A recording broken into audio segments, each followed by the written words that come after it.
Before we begin, if you love stories of loyalty, courage, and the unbreakable bonds forged on the frontier, hit that like button and subscribe. Trust me, you'll want to stay till the very end of this one. Now, let's ride. Marshal Flint Rydell froze when he saw what the pup was guarding. It wasn't possible.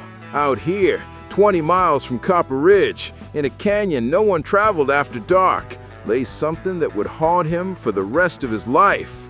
The pup looked up at him, eyes pleading, and that's when Flint realized this wasn't a rescue mission. It was a race against death itself. But let me back up, because what happened next, no one in Copper Ridge would believe, not even when they saw the proof with their own eyes. The sun hung low, bleeding red across the horizon like a wound that wouldn't close. Flint had been making his evening rounds, boots heavy with dust, when the pup appeared. Not from the town, not from any ranch. It came from the direction of Dead Man's Canyon, a place even hardened ranchers avoided after sunset. The creature was small, couldn't have been more than 6 weeks old, with fur matted with something dark.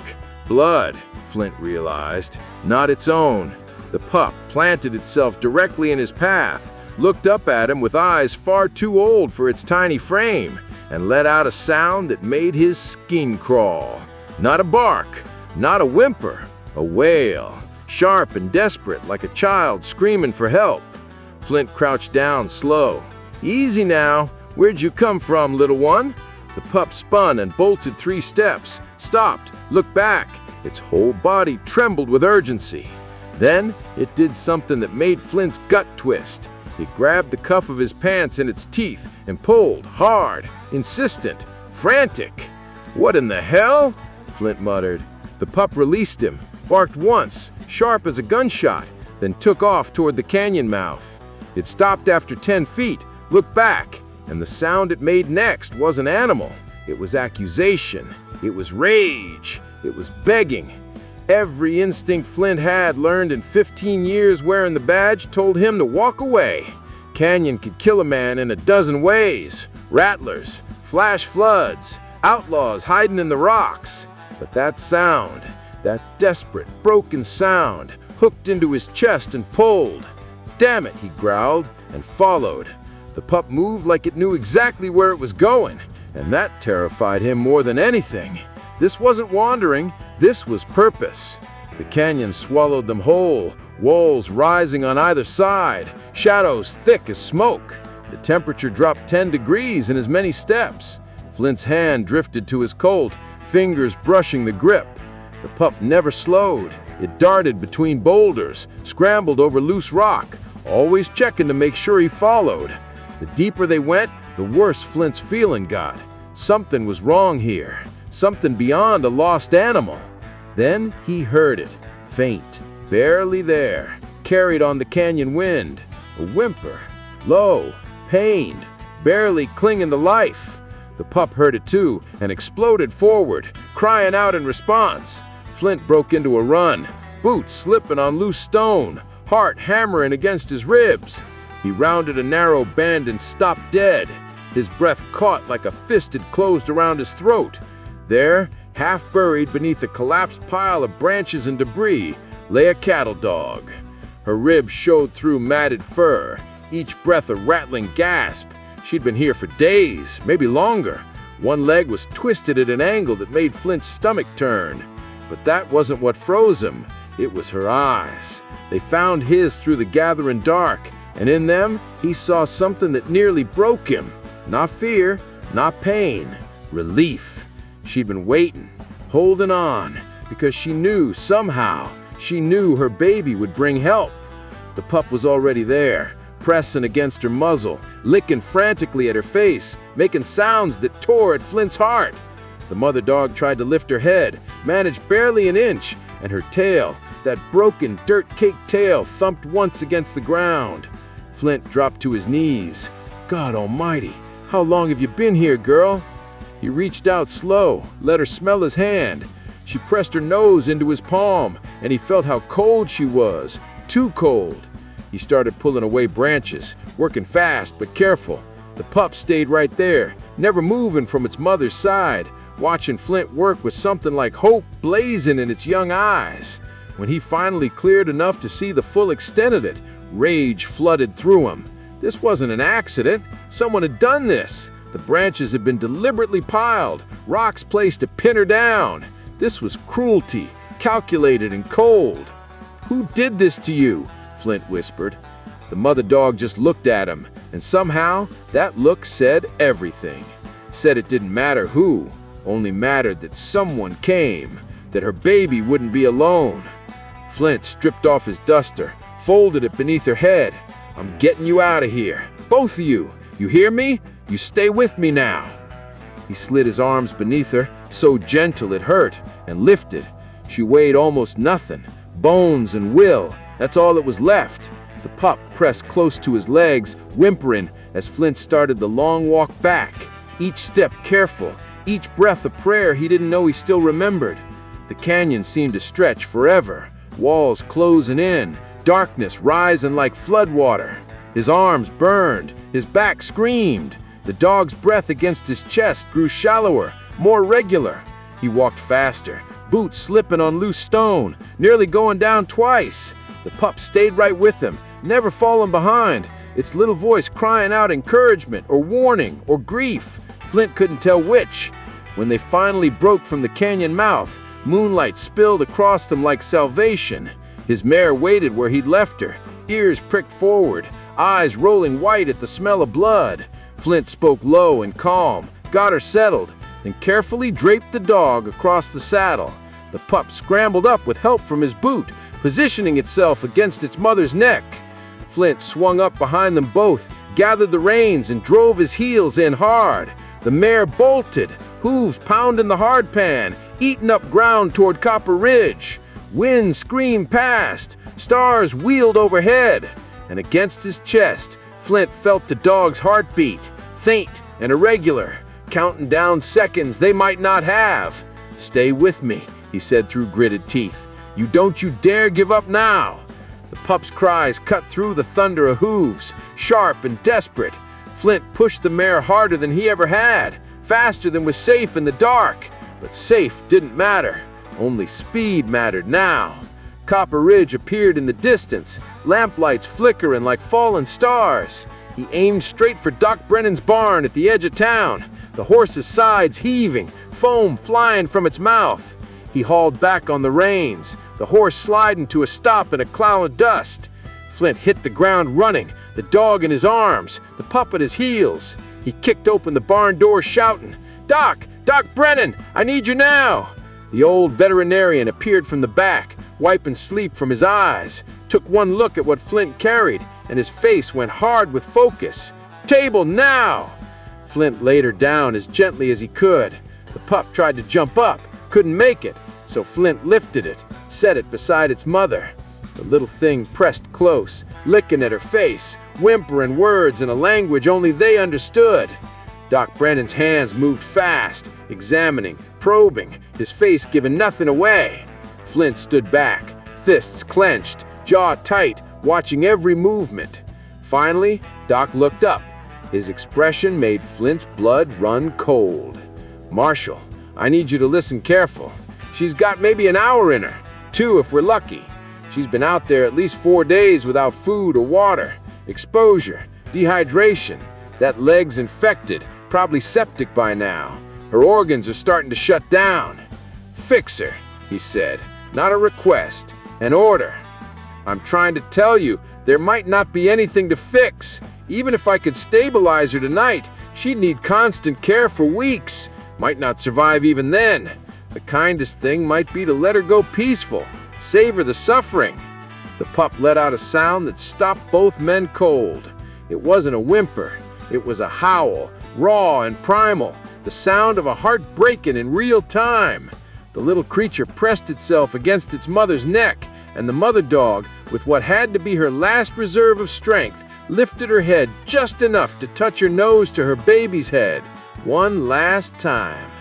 Flint's vision blurred, his throat closed up. He looked at that pup, at that mother, at the bond between them that even death couldn't break. And something inside him shattered. and reformed all at once. "No," he said, voice rough as gravel. "You fight for her, Doc. Whatever it takes, whatever it costs, you fight." Doc Brennan studied him for a long moment, then nodded once.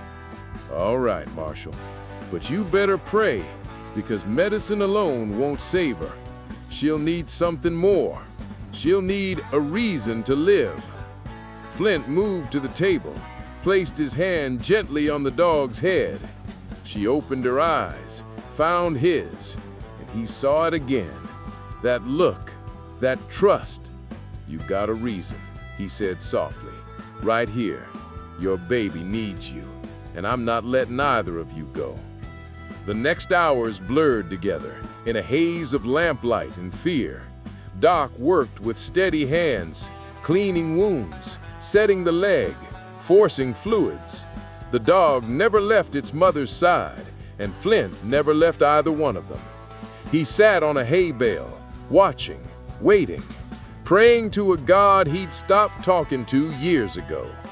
Somewhere around 3 in the morning, the mother dog's breathing changed, grew weaker, more labored. Doc's face tightened. He prepared a syringe, something to ease the pain, to help her slip away gentle.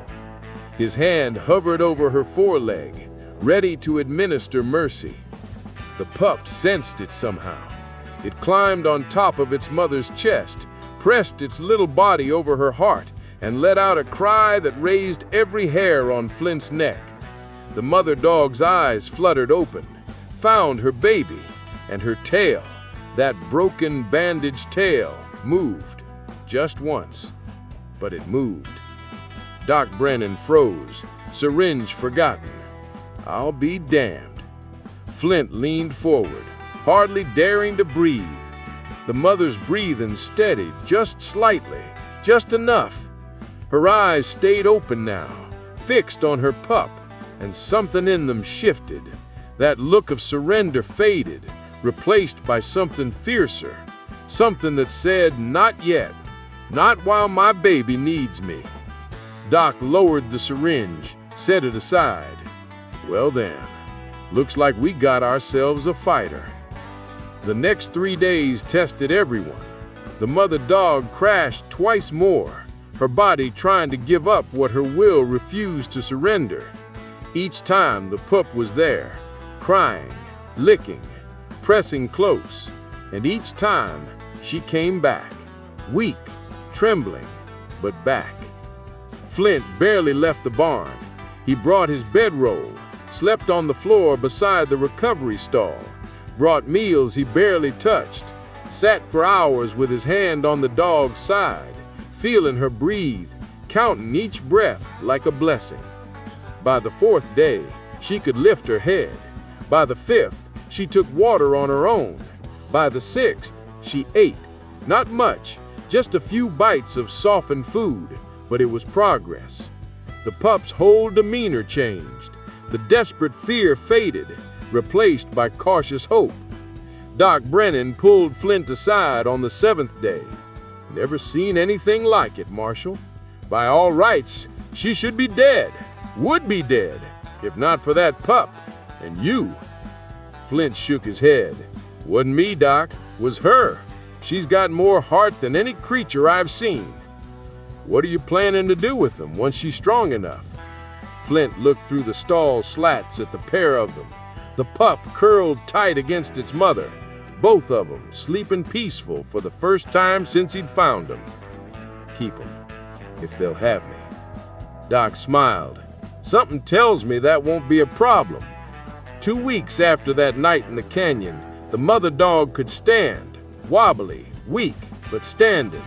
The pup bounced around her legs, tail wagging so hard its whole body shook. Flint crouched down, opened his arms, and they came to him, both of them. The mother pressed her head into his chest, while the pup climbed into his lap, licking his face with pure joy. "All right then," Flint said, voice thick. "Let's go home." He led them out of Doc Brennan's barn into the morning sunlight. The mother walked slow but steady. The pup danced in circles around her. Townsfolk stopped to stare. Some whispered, but Flint didn't care. He'd found something he thought was lost to him forever, something worth protecting. They made it back to his cabin at the edge of town, a simple place with rough-hewn walls and a stone fireplace. Flint pushed open the door, and for the first time in years, it felt like a home instead of just a place to sleep. That first night, he sat in his chair by the fire, the pup in his lap, the mother dog resting at his feet. The flames crackled, the wind whispered outside, and Flint felt something ease in his chest, some knot he'd carried for so long he'd forgotten it was there. He thought about how close it had been, how easily he could have ignored that pup, could have let duty or caution talk him out of following, how the mother dog had held on through days of agony, refusing to die because her baby needed her, how that tiny pup had crossed miles of dangerous country, had found the one person who might help, had led him through the dark without hesitation. "You saved her," he whispered to the pup, "but you saved me too. Both of you did." The mother dog lifted her head, looked at him with those knowing eyes, and her tail thumped against the floor. Once, twice, a rhythm like a heartbeat. Flint wiped at his eyes with the back of his hand, not ashamed of the tears. Some things were worth crying over. Some bonds were worth every risk. The weeks that followed brought a new rhythm to his life. Morning patrols with two shadows at his side. The pup growing bolder, more playful, tumbling through his cabin, chasing its own tail. The mother dog growing stronger, her coat filling in, her eyes brightening with health. Townsfolk grew accustomed to seeing Marshal Rydell with his dogs, and more than one commented that he seemed different somehow, lighter, more present. Children would run up to pet the pup, who soaked up attention like sunshine. The mother dog stood watchful but gentle, a guardian who had learned the hard way that not all humans were kind, but some were worth trusting. 3 months passed. The mother dog was nearly back to full strength, running beside Flint's mare on patrols. The pup, no longer so tiny, struggling to keep up, but never giving up. They'd become a unit, the three of them, a family forged in desperation and sealed in love. Then came the morning that changed everything.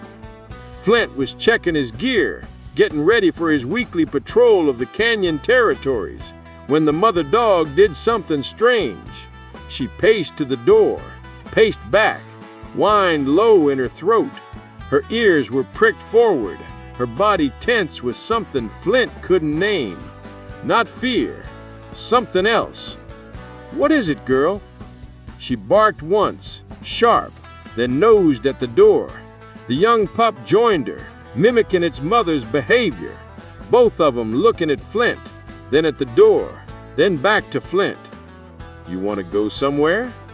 The mother dog barked again, more insistent. She pawed at the door, her whole body vibrating with urgency. It was the same energy she had that first night, that same desperate need to be heard. Flint felt ice slide down his spine. "Show me." He opened the door and both dogs bolted, not toward town, but toward the canyon. Flint ran for his mare, swung into the saddle and followed. They moved fast, the dogs running full out, Flint pushing the mare to keep up, straight toward Dead Man's Canyon, straight toward the place where this had all begun. The dogs led him deep into the canyon, deeper than he'd gone that first night. The walls closed in, shadows thick, and then the mother dog stopped. She sat, looked at Flint, and howled, a sound of sorrow and rage and something that made his blood run cold. The young pup joined her, its voice smaller but just as mournful. Flint dismounted, moved forward slow, and saw what they had brought him to see. Fresh paw prints in the dust, small ones, leading to a narrow crevice in the canyon wall, barely visible. easily missed. Flint's heart stopped. He dropped to his knees, pulled out his knife, and started digging at the rocks blocking the opening. The mother dog helped, her strong paws scraping away stone. The young pup whined, pacing, frantic. It took 20 minutes to clear enough space to see inside. Flint struck a match, held it up, and his breath left him in a rush. There, curled in the back of the shallow cave, was another pup, smaller than the one he'd rescued, its fur matted, its breathing shallow, barely alive. God almighty, Flint whispered. He reached in carefully and lifted the tiny creature out. It barely responded, just a faint whimper. The mother dog pressed close, sniffing, licking, making sounds deep in her chest. The young pup that Flint had rescued danced around them, yipping with joy and fear mixed together. Flint looked at the mother dog, understanding crashing over him like a wave. She'd been protecting two pups when someone had attacked. She'd hidden this one in the crevice to keep it safe, sent the other for help. And she'd been trying to get back here ever since, but her injuries, her weakness, had kept her from making the journey. Until now. Until she was strong enough, until she could lead him back. "You never gave up," Flint said, voice breaking. "Even when you couldn't move, couldn't walk, you never stopped trying to get back to this baby." The mother dog looked at him, and in her eyes was a plea as desperate as that first night. "Save this one too, please." Flint tucked the tiny pup inside his shirt, against his chest, where his body heat could warm it. "Let's go, fast." The ride back was harder than the first. This pup was weaker, had been alone longer, and with every mile, Flint felt it growing colder against his skin. The mother dog and her older pup ran alongside, never falling behind, their presence a constant reminder of what was at stake. They burst into Doc Brennan's barn like a storm. The old veterinarian took one look at what Flint carried, and his face went grim. "Again, Marshal? Save it, Doc. Just tell me you can help." Doc took the pup, laid it on the table, began his examination. His hands moved with practiced efficiency, but his expression grew darker with each passing second. Finally, he looked up, and Flint saw the answer before he spoke it. "Marshal, this one's been alone too long. It's colder than the first one was, weaker. I'll do what I can, but you need to prepare yourself for the worst." "No," Flint's voice was steel. "That's not acceptable. That mother dog spent 3 months healing so she could come back for this baby. She never gave up, neither do we." The young pup, the one Flint had rescued first, jumped up onto the table. It curled around its tiny sibling, sharing its warmth and making soft sounds like it was telling stories, reminding its brother or sister of what waited in the world outside. The mother dog stood on her hind legs, front paws on the table edge, watching with an intensity that bordered on fierce. Doc Brennan looked at all of them, at this strange family bound by will and love, and something in his face softened. "All right, but this time I'm going to need all of you. Body heat, constant stimulation, round-the-clock care. It's going to be a long night." It was longer than a night. It was 3 days of hell. The tiny pup crashed twice, stopped breathing once. Each time Doc brought it back, but each time it came back weaker. Flint barely slept, barely ate. He sat beside the table, one hand on the mother dog, one hand near the tiny pup, willing it to live. The young pup never left its sibling's side. It stayed pressed close, sharing warmth and making soft sounds like it was telling stories, reminding its brother or sister of what waited in the world outside. The mother dog stood vigil, her eyes never leaving her babies, her body tense with the effort of holding on to hope. On the morning of the 4th day, the tiny pup's eyes opened, just a crack, just enough to see its mother's face leaning over it. And for the first time since Flint had pulled it from that cave, it made a sound. Weak, barely there, but a sound nonetheless. The young pup yipped with joy. The mother dog's tail wagged so hard her whole back end moved. And Flint, tough Marshal Flint Rydell, who'd faced down outlaws and killers without flinching, put his face in his hands and wept. Doc Brennan gripped his shoulder. "Looks like miracles run in the family." 2 weeks later, Flint walked out of Doc Brennan's barn with 3 dogs instead of 2. The mother, healthy and strong, walked with quiet dignity.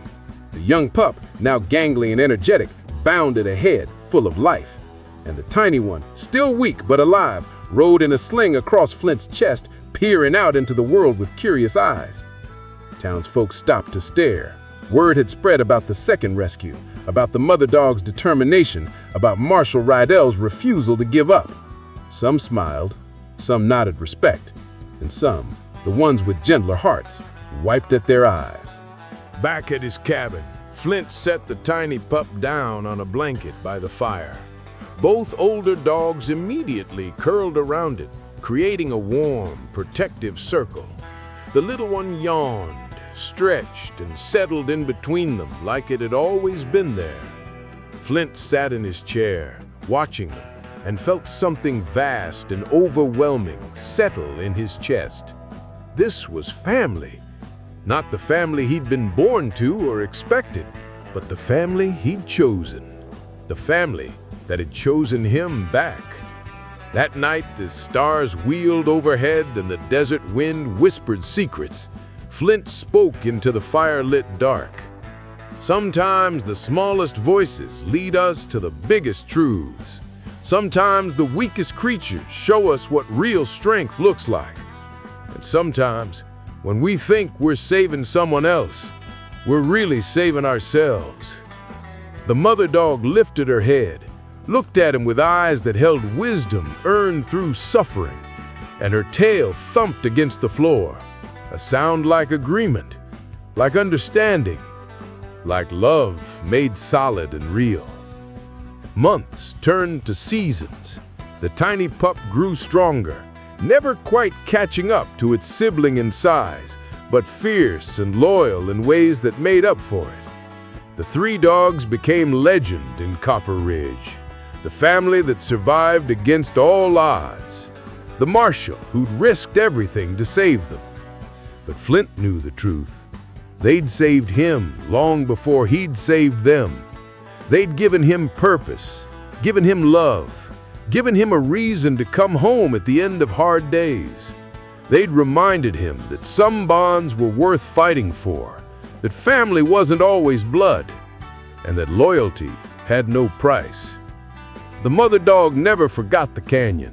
Sometimes on quiet evenings, she'd look toward those distant rocks, her expression distant. But she always came back to herself, to her pups, to Flint. She'd made her choice. She'd found her home. And in that small cabin on the edge of Copper Ridge, 3 dogs and 1 grizzled marshal learned what it meant to be whole again, to trust again, to love again. The story spread across the frontier, carried by travelers and cowboys, growing with each telling. The tale of the Marshal and the Canyon Dogs. Some versions got the details wrong, made it bigger and more dramatic than it was, but the heart of it remained true. A tiny pup, barely old enough to survive alone, had crossed dangerous country to find help for its dying mother. A marshal had followed that pup into darkness, had refused to give up when others would have quit.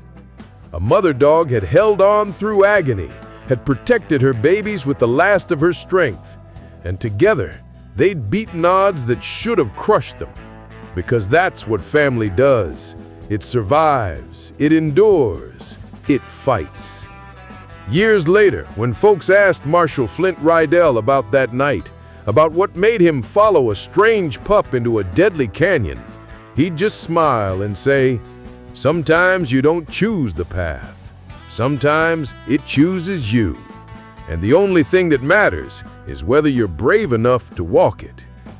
And anyone who saw him with his 3 dogs, saw the way they moved together like parts of a whole, saw the love that needed no words, understood that some questions didn't need answers. Some truths were too big for language. They could only be lived. So if this story touched your heart, if it reminded you that loyalty knows no language and love appears in the most unexpected forms, do me a favor, hit that like button, subscribe to the channel, and down in the comments, tell me where you're watching from and what animal has changed your life. Because these stories, these connections, they matter. They remind us what we're capable of when we refuse to give up. From a tiny pup's desperate journey to a marshal's act of faith, this is the tale of how broken things can heal, how lost things can be found, and how sometimes the family we need is the one we never saw coming. The dogs are still there in Copper Ridge, older now, grayer, but no less loyal. And on quiet nights, when the wind carries secrets across the desert, you can still see them, 3 shadows moving as one, proof that some bonds are stronger than death, and some debts can only be repaid by passing the gift forward. Thanks for riding along on this journey. Until next time, remember that the smallest acts of courage can change everything. Now go tell someone you love them. Life's too short for anything less.